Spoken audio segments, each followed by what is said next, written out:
Hello, everybody. It is Sunday, December the 8th, 2024.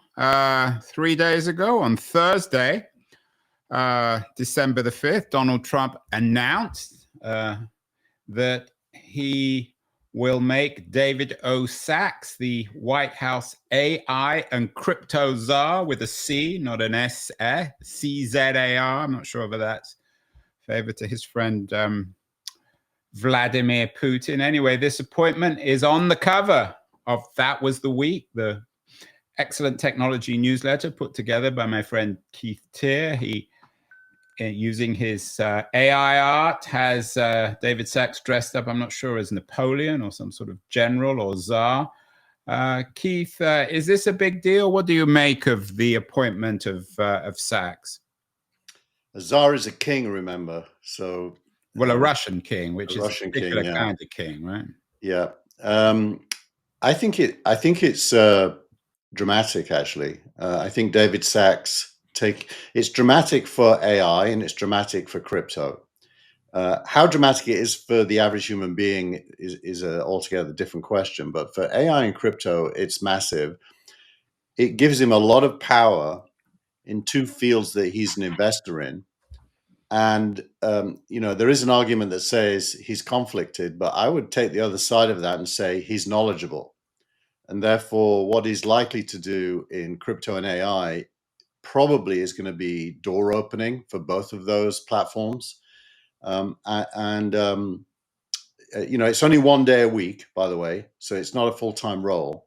Although for Silicon Valley titans, moguls like Sacks, I'm assuming 1 day a week is probably about 300 hours.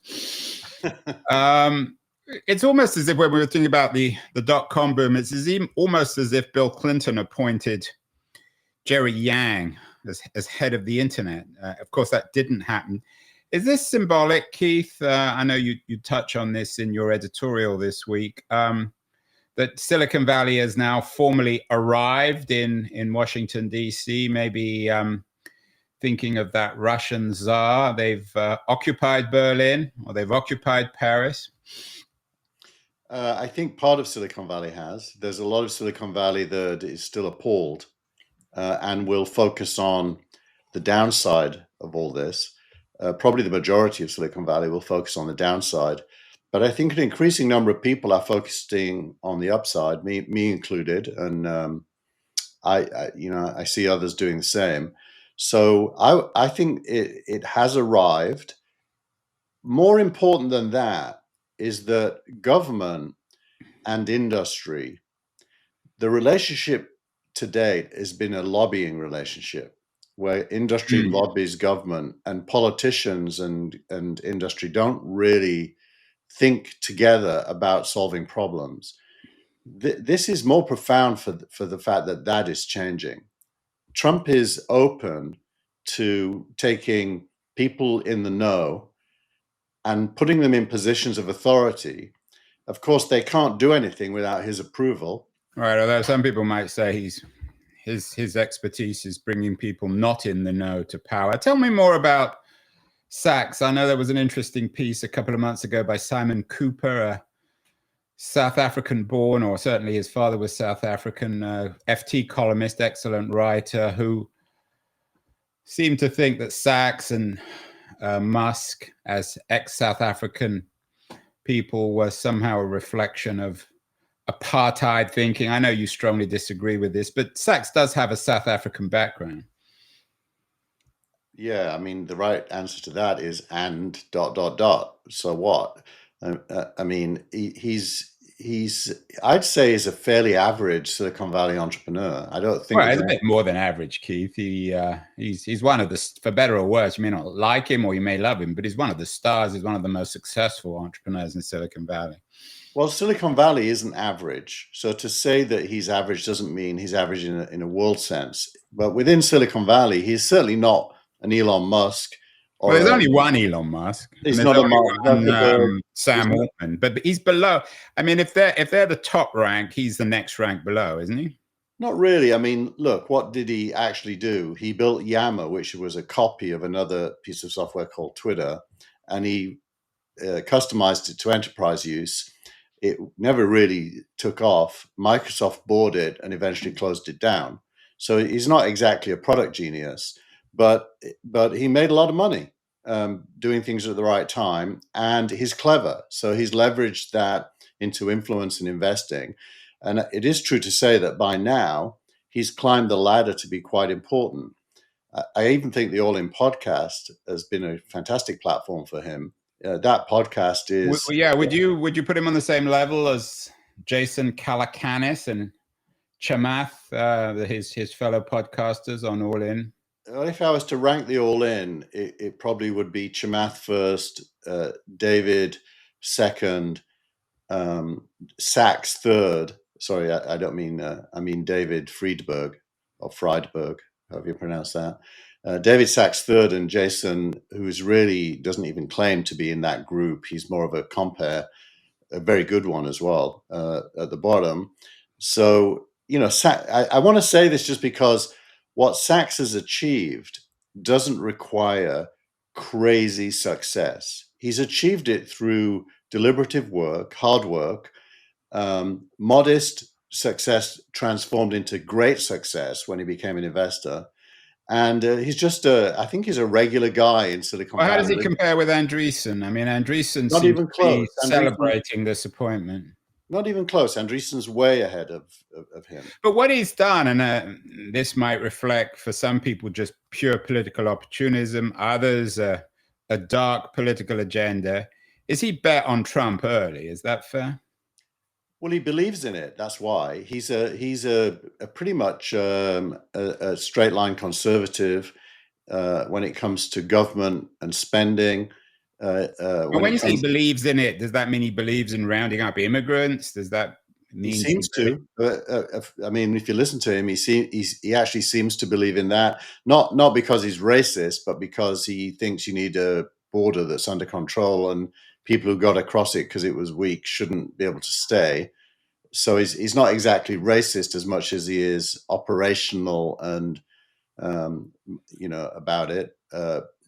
So he's not like a fascist or even a right-wing racist, but he is a believer in borders. Yeah, but you can be a believer in borders and be a progressive. In your editorial, Keith, you and we're going to get to the Henry Farrell piece, a political scientist who analyzes what he believes is the shift in Silicon Valley to the right. But you say that Musk and Sachs are not on the right wing. Now, let's leave Musk out of it because we're talking this week about Sachs. We always talk about Musk. I'm quoting you here. You say, they believe in progress and see capitalism as capable of delivering if it is freed from regulatory straitjacket. I mean, even if that's true, and some people would argue, that makes them right wing. I mean, you just use these terms to suit yourself. Well, I define, firstly, as you know, I don't really like the labels left and right wing. So I was but you're using a bit, you're using it in the editorial. I am, yeah. So, and I'm probably wrong to have done that based on who I am, but I did it anyway. You might be right, Keith. My measure, if those labels were to survive, my measure is all to do with humanism. That is to say, what is the best outcome for human beings? And I don't think anyone who cares about that can be labeled right wing. Now, you can disagree about their journey, their pathway, their plans, their manifesto, or whatever. But if their goal is humanistic, they're not right wing. And humanism is some vague concept. Everyone claims to be a humanist, except a few Marxist French philosophers. I mean, who isn't a humanist? What I mean by humanism is that you want the rising tide to lift all boats, and you don't want the concentration of wealth in a few hands. And you probably see a post-capitalist future driven by AI and automation, but right now that requires capitalism. So would you don't mention Reid Hoffman in this, and there've been a lot of pieces about the money from Silicon Valley going to Harris.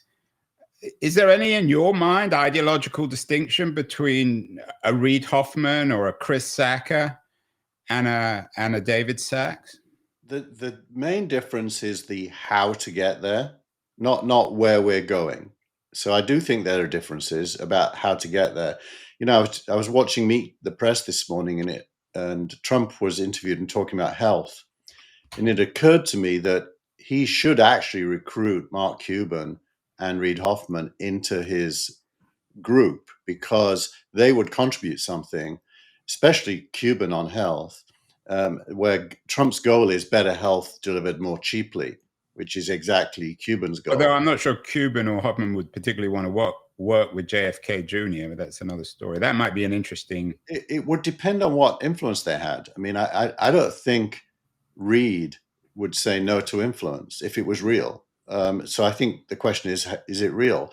And maybe this is a first for this podcast, Andrew, but let's propose it.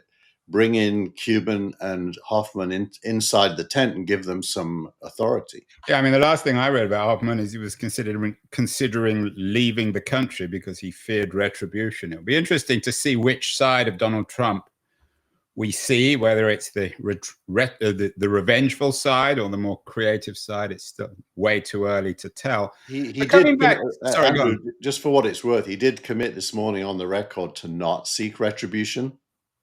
The exact phrase was, being successful will be the best retribution.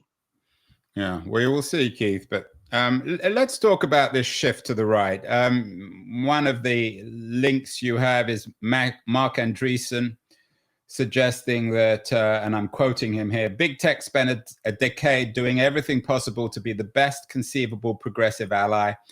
They got treated with utter contempt, pounded daily, crucified in return. He's using some Christian language there. A full rethinking is required. So Andreessen is calling for a Silicon Valley response, or pivot, if you like, to the right.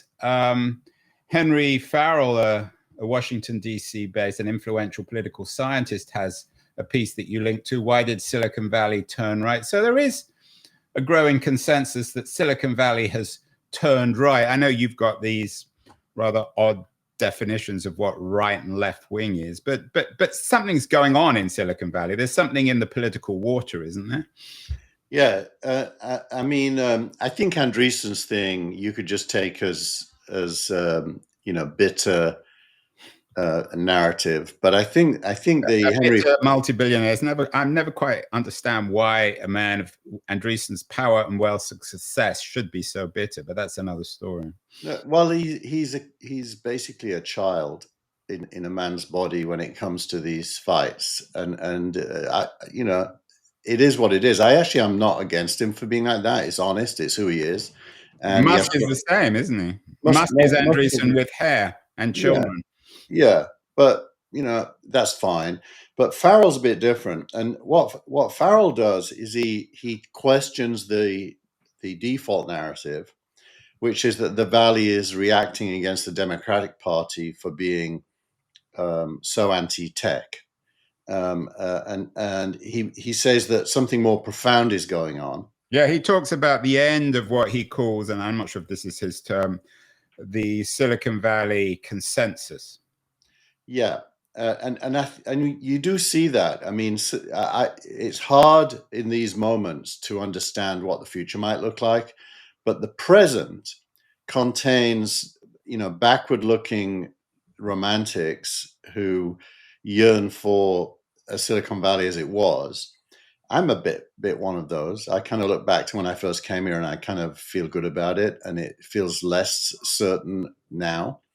And there's those who look forward to a much more influential, operational, execution-driven. Andreessen's American Dynamism is a good example of that thinking. So in the present, there's a bit of a fight between backward-looking and forward-looking views, and the forward-looking ones are characterized as right-wing. I don't think they are right-wing, but that's how they're characterized. And I think a political framing anyway is wrong.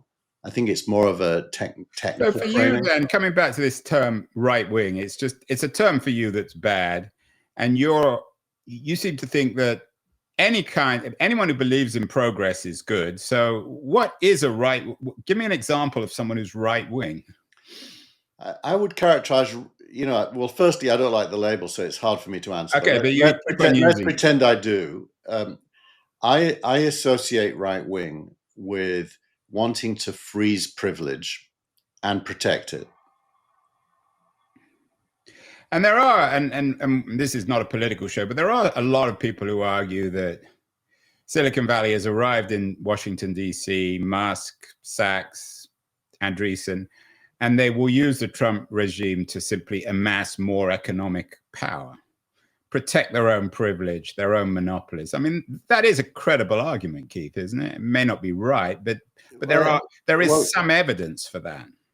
Yeah, but when you know these people, Andrew, they don't think about their own privilege at all. They're not kind of kings with a moat and a castle wondering how to survive. They literally are thinking, what can I do next? The dominant thought. Yeah, no, I take that point. But I mean, I think your point earlier is a good one, that the age of Silicon Valley spending money on DC lobbying is finished. So in the old days, Google and Facebook and Amazon would have big offices in DC where they would pay lobbyists to influence government. Now the big guns have arrived. So they're not formal lobbyists, but when Musk or Sachs, well, particularly Musk, when he sits in a meeting about government efficiency, there has to be some element in his mind that suggests this would be good for my network, for my wealth, for my interests? Or do you think he just doesn't even think in those terms? I think only people who don't have anything think like that. If you have something, you are not defensive. You've learned from your experience that doing things produces value, and you focus on what to do next. And so the whole critique of these people as being self-serving comes from people who have nothing and probably would be self-serving if they were in that position. So you're suggesting that having great wealth makes you less selfish. It's almost not having wealth, having created wealth from doing things. It's very different. Yeah, I mean, I had Jeff Jarvis on my show this week, who has this weird argument, in my view at least, that Murdoch's behind a lot of the anti-Silicon Valley sentiment because he's against the internet. Would you include press barons like Murdoch in that kind of camp, or are they different? I think the old money, if you will, is much more close to what you described as being self-serving, and Murdoch's definitely part of that. Now, he did build things, and he did get wealthy through building things, but he's not a person who understands how to build the future. So if you can't build the future, but building the future, Keith, sounds like a TED talk. I mean, what exactly does that mean?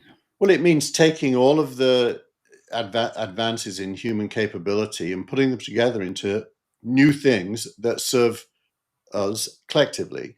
Right, but we've been through so many cycles of this. Well, I'll give you an example. Talk about building the future with Facebook. I mean, a lot of people argue that didn't build a particularly good future.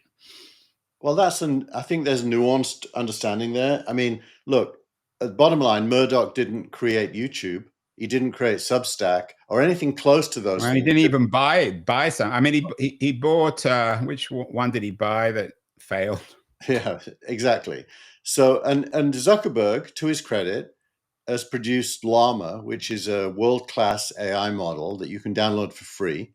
So it isn't as if Zuckerberg isn't contributing to the future. He really is. But he also did, 3D face masks that probably represent a dead end, at least for now. Yeah, I mean, well, we all know the one model of Silicon Valley is you fail fast, and you go on to the next thing. I wonder if you took, I'm just thinking out loud here, if you took David Sachs and, say, Reid Hoffman to the Tenderloin in San Francisco and saw these medieval tableaus of armies of people living on the street, drug addicts, crazy people. I wonder what each of their response would be. Would they be responding differently? I mean, San Francisco is a notoriously ungovernable place, and nobody seems to be able to fix this. But how do you think each of them would respond? Yeah, hard question, Andrew. I mean, well, we'll have to do it if Sachs or we'll take them down. I'll offer to drive them. Just to give an attempted answer, I think there's a consensus amongst that group that the cause of San Francisco's Tenderloin is the Democratic administration's reluctance to address it. and so they'd probably start with policies and politics, not the consequence, but the cause. I actually think that's a mistake. I think the cause is even deeper than that, which is to do with where America is at. And to change that, you need to turn around America's fortunes. But I think San Francisco has both local causes, but there are also macro causes. Yeah, well, maybe we'll do a whole show on that. You linked to there's some very, very good pieces in this week's newsletter. One by Clay Shirky. We haven't heard from Clay Shirky for a number of years. He sort of disappeared. I had a few emails with him. He was one of the most influential writers and thinkers within the digital progressive movement. He had an interesting op-ed in the New York Times this week, The Fragility of Blue Sky's Difference. And I'm quoting him here. He said, liberals moving away from X are giving up on the 20th century ideal of a public square. Are progressives falling into the nostalgia trap? I mean, Clay is a progressive, but a very smart one. Are networks like Blue Sky essentially attempts to return to the Twitter of 2008? No. Well, the Twitter of 2008 never existed. Twitter was always pretty open. It's just that the early adopters were technically savvy people.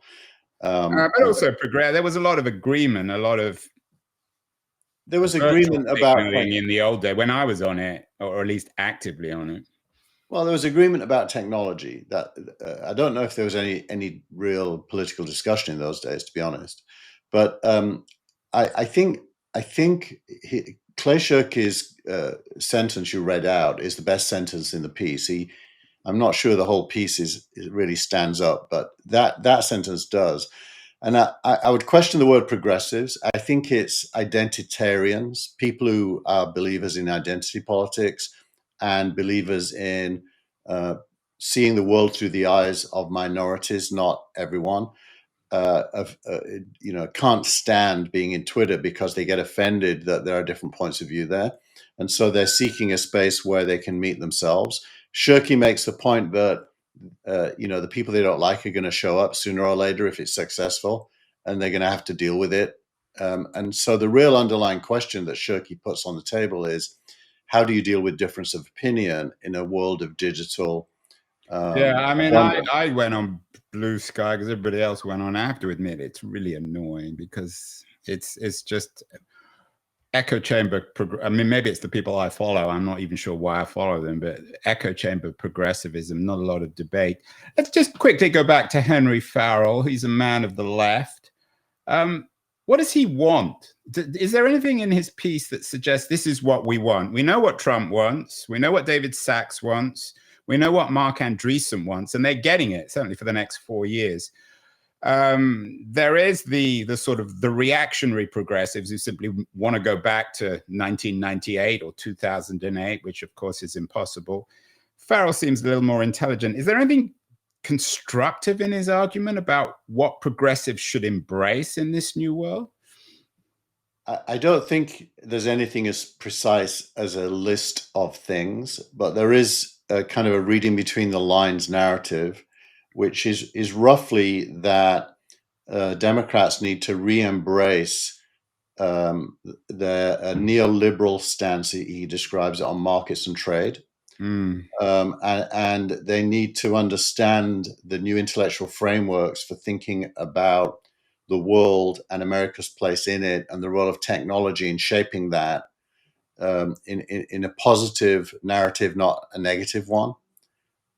So there's implied reading between the line stuff. But in other words, he's not really saying, because he doesn't know. I mean, we're living in, and that's, to me, the Trump narrative's interesting, of course. But what's really interesting is that the left or progressive, they don't seem to understand the dramatic historical moment we're in. One of your other links is from somebody called Mark Daly. I'd never heard of him. I actually subscribed after the link to his Substack, in which he asks, he's a university person, what if intelligence were free? And he imagines the end of intelligence, what he calls this post-anthropocentric intelligence paradigm. Now, maybe it's an exaggeration, but there's some truth to that in the AI age. Maybe it's a Yeah. post-work world, but progressives don't. They simply want to just simply avoid it and go back to the cheerful certainties of Kamala Harris. Yeah, it's a very good piece. It mirrors a previous conversation we had, Andrew, about when we talked about specialisms being taken care of by AI and generalists being more and more important. In a way, he's mirroring the same thing. He's basically saying that, and his focus is education, that higher education, university education, will be commoditized by AI. Whether the actual degree will be commoditized is more of a business question, but the process of learning will be commoditized, and therefore professors and seminars and lectures will decline in value. And question mark, what does that mean? And I'm quoting him here, all these when he says prestigious fellowships, methodological mastery, even the PhD itself become risks. And it's in this age where so many people are skeptical of expertise. So there's these weird historical forces going on. On the one hand, there's this reaction against expertise. On the other hand, there's this technology which undermines expertise. And it's no coincidence that perhaps the two frontline sectors that are going to be decimated by this at first are healthcare and academia, which are the most vulnerable, but also speak to the old regime. This is the week, of course, where somebody assassinated one of the senior executives at a healthcare insurance company in New York, and there was considerable glee and delight on the internet. Yeah, that was kind of disgusting, I thought. But interesting as well, Keith. And speaks interesting to our times. Yeah, agreed. Look, I wouldn't use the word decimated, Andrew, the way you did. I would say that's an open question. It could be the right word. I hope the right word is modernized and reinvented or reimagined, because that's certainly possible. Decimated is what happens in the absence of imagination, where you're just seeking to save costs, and that I do think is Elon Musk's weak blind spot. Is he's more focused on saving money than he is on reimagining and reinventing. But I hope that's wrong. I hope his tech genes kick in and he reimagines and reinvents. And so as I put my finger on the pulse every week and see which way the wind is blowing, I'm looking for signs of modernization, reimagination. And that essay about intelligence certainly contributes towards that, if read in the right way. It could be read in a completely different way as well. I agree. Yes, it's certainly not the last we hear of it. You've been very kind to make a Keenon interview always the interview of the week. This week I chose Mitchell Baker, who is the woman behind Mozilla. She's an Internet Hall of Famer. It's an interesting interview, although in a sense, in my view, at least a little bit depressing, because she is also part of an old world, and she doesn't seem to really have an answer to which way we go now. Another of the interviews that I didn't choose, which was also interesting, was with Stanford's Steve Blank, who's a thinker on military stuff. And you have a link to a piece he wrote, How to Flip the Script, Beat China and Russia, and Fix the Broken Department of Defense. For Blank, the Pentagon is like the universities and healthcare and needs to be fundamentally reformed. So that speaks of our radical moment, Keith, doesn't it? It does. It does. And Steve Blank is a super clever guy. I didn't watch your interview. Maybe you can say something about what he said.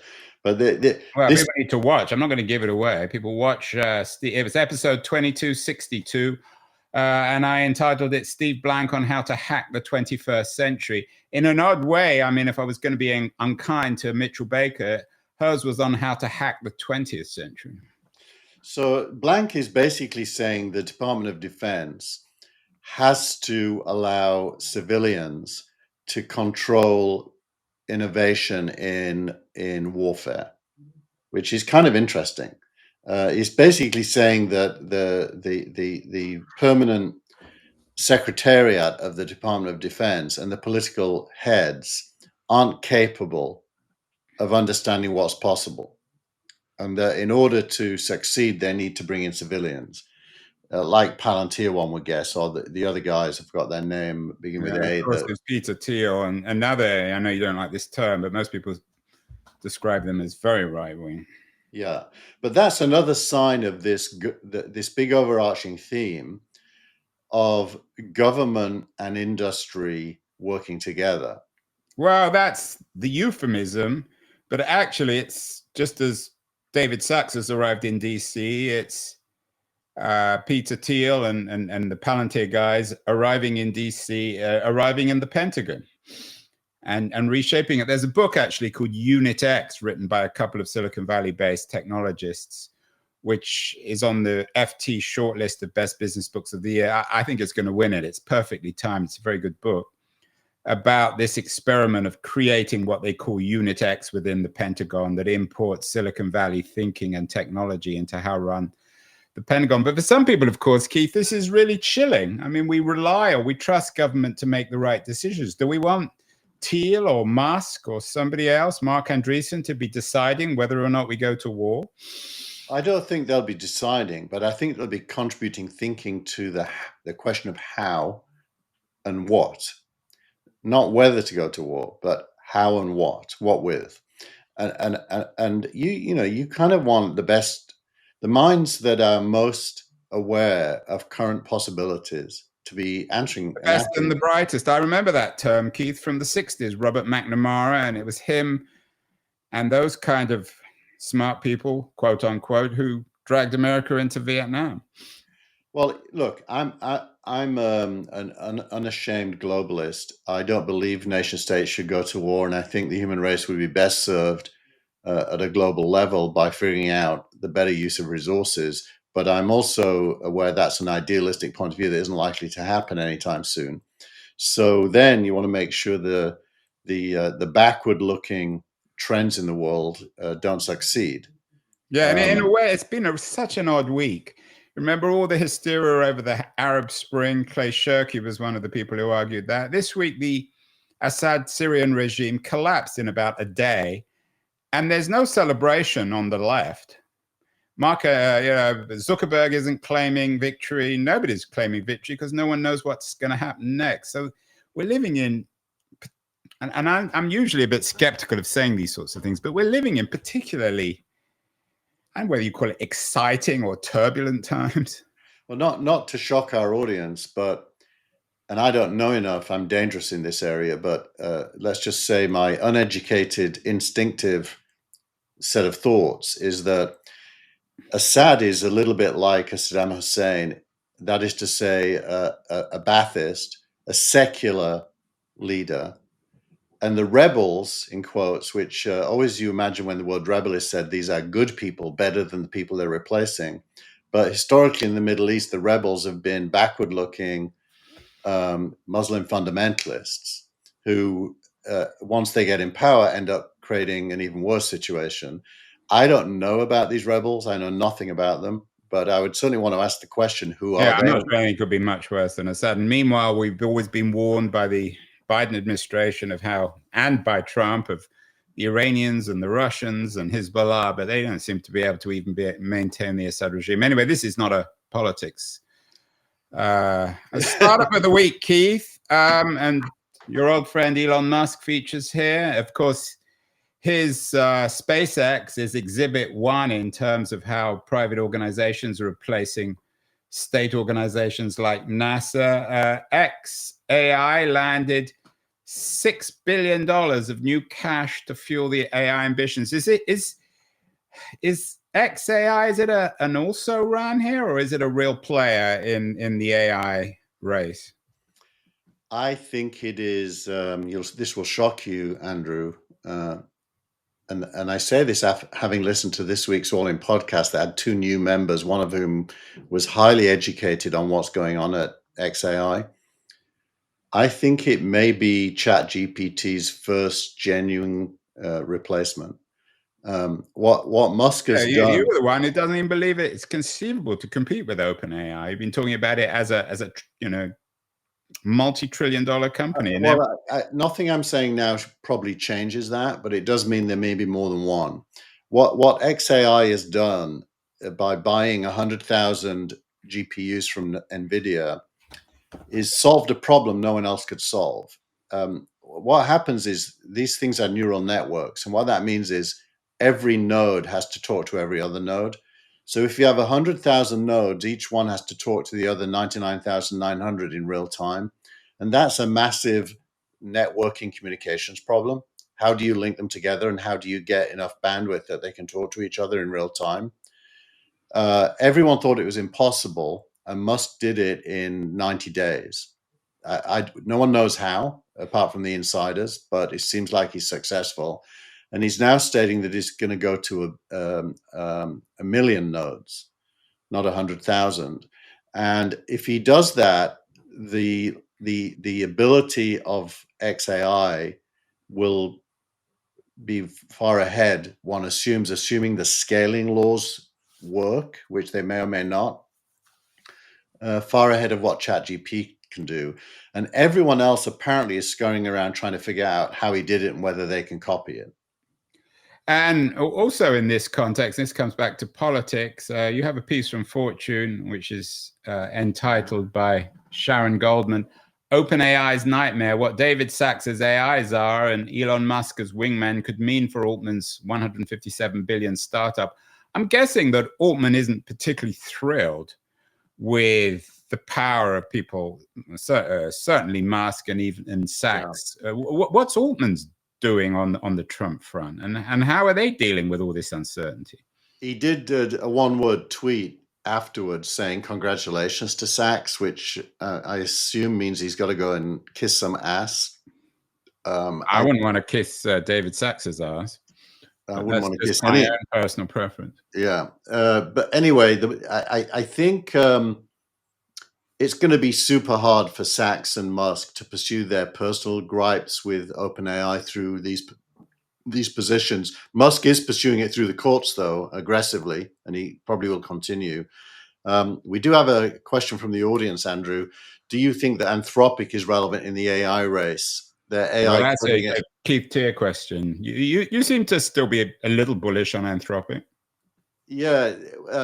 This person says that their coding experience, writing code, seems to be the best. I told Andrew off screen earlier, I've spent the week building a CRM app for SignalRank using Cursor and Anthropic's 3.5 Sonnet model. And I built an entire CRM that normally would have taken 3 engineers a month. I did it myself in a week, and it's up and running, and my team are using it. So I think Anthropic's fantastic. I think ultimately that level of capability is going to be commoditized. And, I'm running a Llama $70 billion 3.3 model on my local machine, and it can code as well as Claude. So I do think we're in a world of abundance when it comes to. It's a remarkable week. I mean, it's also the week we haven't even talked about this, where Bitcoin hit $100,000, and the U.S. Treasury named Bitcoin digital gold. We haven't got time to talk about it. You don't have that many links, but that's also profoundly changing everything, particularly in terms of government power and the Federal Reserve. Finally, Keith, let's go back to your friends at OpenAI. You've always been very bullish, and your post of the week is from somebody called Salih Omar, and he talks about O2 Pro, O1 Pro, OpenAI's O1 Pro, the best model I've used for coding, hands down. You've talked about Anthropic. What about OpenAI's O1? Is this a big deal? I started using it this weekend.